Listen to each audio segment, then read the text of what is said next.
Voltamos a apresentar Inclusão e Saúde. Voltamos com o Inclusão e Saúde e hoje para falar sobre um assunto que interessa a você, meu amigo, que é idoso, mas sobretudo aos familiares também que têm a responsabilidade de cuidar da pessoa idosa. Eu recebo aqui no programa mais uma vez o ortopedista, doutor Rafael Gonçalves. Bem-vindo, doutor Rafael. Bom dia, Evanilson. Tudo bem? Tudo em paz e, claro, quando a gente fala da pessoa idosa, a gente fala de cuidados, mas há números que nos preocupam. Uma realidade que foi apresentada nos Estados Unidos a partir de uma pesquisa e que não é tão diferente, com certeza, aqui para o Brasil. O aumento, na incidência dos acidentes domésticos envolvendo a pessoa idosa. Estamos falando de um aumento gigantesco, estamos falando de 400%, mas existem fatores que estão por trás de tudo isso e que alguns deles podem ser minimizados ou até evitados. O que é que a gente pode falar inicialmente sobre essa pesquisa, doutor Rafael? Então, essa foi uma pesquisa da Universidade da Pensilvânia, divulgada no Jornal da Associação Medicina Americana, dando conta de que em 10 anos, o aumento da incidência de fraturas em idosos, sobretudo aqueles que passeiam com cães nas ruas, né? Então, o estudo dá conta disso. Obviamente que existem outros estudos também dando conta desse aumento de incidência em outros acidentes domésticos. E chama a atenção para a gente um aumento vertiginoso. Nós estamos falando de um aumento de 400% em 10 anos. É um aumento muito grande, né? E a gente consegue jogar luz sobre isso para trazer para a nossa realidade do Brasil.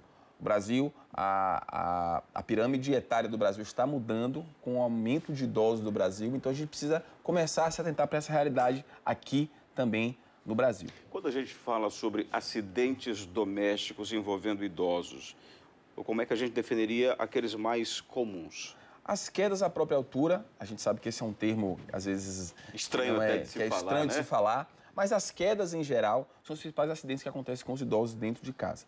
A gente sabe que os idosos eles têm algumas condições clínicas anteriores que podem facilitar esses acontecimentos, as doenças metabólicas, a hipertensão, diabetes, as doenças do labirinto, as labirintites que causam tonturas, as doenças da visão, a acuidade visual do idoso ela é diminuída. Então, existe uma série de condições que já predispõem o idoso a esses tipos de acidentes. Além disso, a gente precisa também falar sobre os ambientes das casas. Tapetes soltos, quinas, banheiros que não são adequados para os idosos. Então, são diversos fatores que estão relacionados aos acidentes domésticos. E quando a gente falou aqui, o senhor, sobre tudo isso, digamos, detalhou a questão da pesquisa, nós estamos falando de uma potência chamada Estados Unidos, onde existe, pelo que a gente consegue acompanhar, um cuidado maior em relação à alimentação, ao acesso a determinados tipos de suportes, digamos, há uma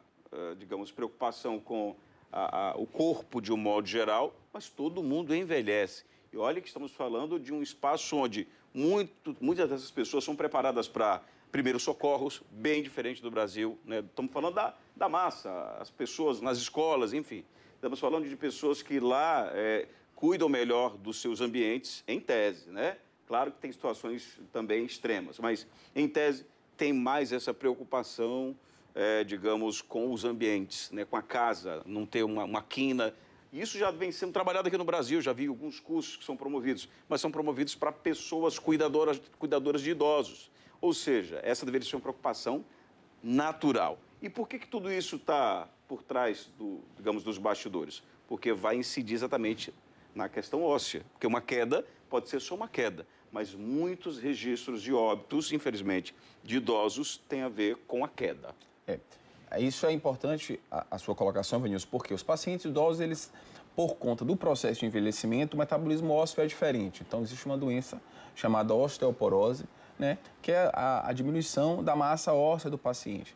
E essa osteoporose em pacientes idosos ou pacientes da menoridade, ela predispõe a fraturas. Então, nós estamos lidando com situações em que o paciente já não tem a sua estrutura óssea igual à de um paciente adulto jovem. Então, muito provavelmente, o que a gente precisa fazer dentro da nossa realidade é, primeiro, pensar na sanidade dos ambientes, pensar no controle das condições clínicas que podem gerar tonturas nos idosos, mas pensar também no tratamento da osteoporose, né? Porque a gente sabe que aqueles pacientes idosos que sofrem fraturas, eles estão sob maior risco de morte do que um paciente jovem, por diversos aspectos. Muito tempo de hospitalização, essas condições clínicas anteriores que podem complicar uma internação de um paciente idoso.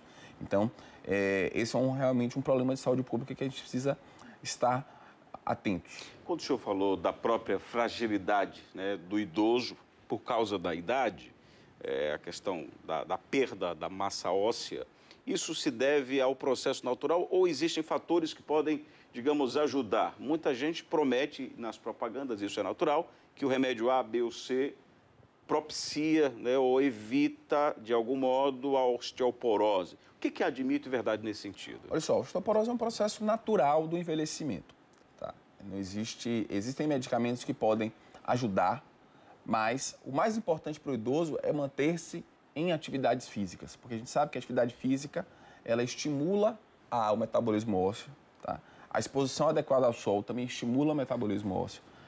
A devida ingestão da vitamina D para os pacientes que têm deficiência da vitamina D também estimula o metabolismo ósseo. Ou seja, não só medicamento, mas a alimentação. Isso. Produtos que a gente consome no dia a dia, se o senhor puder citar, que ajudam nesse sentido. Derivados do leite e vegetais verdes folhosos. Esses são ricos em cálcio, então esses vão ser os melhores alimentos para que a gente mantenha um metabolismo ósseo, uma massa óssea adequada. Além, claro, do metabolismo ósseo do pacientes idosos, a gente também tem uma diminuição da massa muscular.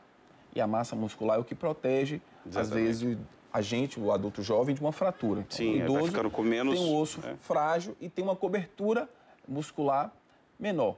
Então, são diversos fatores, realmente, que a gente entende como precipitantes ou desencadeantes de uma fratura do idoso. É possível dizer que, apesar desses medicamentos que a gente falou, que propiciam ou devem propiciar digamos, uma vida melhor, nesse caso da massa corpórea, da massa óssea, desculpe, mesmo assim não é adequado que a gente faça uso de maneira indiscriminada? Alguém está dizendo que isso é bom. Aí o idoso fala, olha, veja se não é isso. Se o senhor já ouviu, não sei no consultório. Mas o idoso, que aí tem uma base de informação, já está aposentado, dependendo da situação, ele vai lá, vê na televisão medicamento para isso, para aquilo. Isso aqui é bom para osteoporose. Aí tem esse, tem aquele. Ele chega, moço, me dê na farmácia. Aí tá sendo vendido lá, ele pega o dinheirinho da aposentadoria dele, vai lá, aí consome. Mas não resolveu nada. Aí começa. Quem está na farmácia, a grosso modo, ele vai vender medicamento. Se não tiver nenhuma implicação, ele vai fazer isso sem nenhum tipo de, digamos, preocupação de que alguém vai cobrar dele. Mas acontece mais ou menos assim, de começar a tomar um medicamento atrás do outro, e quais são os riscos disso? Olha só, a automedicação é sempre um risco, né? Nós já falamos sobre isso. Então, todo o paciente que tem necessidade ou que está no processo de envelhecimento, ele precisa ser avaliado por um médico, por um endocrinologista, por um ortopedista, por um reumatologista, para a gente aventar se há ou não a necessidade do uso. A gente sabe que no processo de envelhecimento, o metabolismo ele fica diferente. A grosso modo, quase todas as pessoas precisarão. E é nesse limbo que esses medicamentos, esses suplementos nutricionais, eles são vendidos. Porque, na verdade, a gente sabe, a partir dos 50 anos, teoricamente, todo mundo precisa. Mas todo mundo precisa da avaliação médica, primariamente. Porque, às vezes, não é só você suplementar com cálcio ou com vitamina D. Você precisa saber se existe osteoporose, por exemplo, realizando a densitometria óssea. Você precisa saber se existe deficiência de cálcio que necessite fazer uma suplementação. Você precisa saber se existe deficiência de outras vitaminas, saber a vitamina D, que é a principal vitamina implicada no metabolismo ósseo, se ela precisa ser suplementada também. Então, se automedicar é sempre um risco e você pode não estar resolvendo o seu problema, você pode estar potencializando. Atacando o problema que não existe, potencializando, né? Hipervitaminose é um problema, você tomar muita vitamina. Né? Tem uma pessoa que eu conheço mesmo, que é próxima, ela fala assim, essa vitamina vai resolver. Peraí, vai tomar vitamina para tudo, né? O medicamento, é preciso tomar muito cuidado. Para a gente concluir, doutor Rafael, quais são os casos, já que a gente falou de acidentes domésticos, as quedas e tal, quais são as fraturas mais comuns, e esperamos que aquelas que não tragam, obviamente, ao óbito, mas aquelas que são mais comuns que envolvem os idosos? Fraturas do punho, Fraturas do braço proximal, que é do ombro, né? São muito comuns. O paciente, quando cai, o paciente que tem um equilíbrio melhor, ele, na proteção, para não atingir órgãos vitais, cabeça, tórax, protege. Fraturas do punho, aquele paciente que não tem esse tempo, fraturas do ombro, tá? E nos pacientes que caem das camas, que caem dos assentos sanitários, fraturas do quadril, que a gente chama de fêmur proximal. Sim. Essas são fraturas mais graves, porque implicam em longos tempos de hospitalização, imobilidade, e isso gera algumas outras coisas, né? E a fratura de fêmur, para quem está numa idade um pouco mais jovem, já é complicada.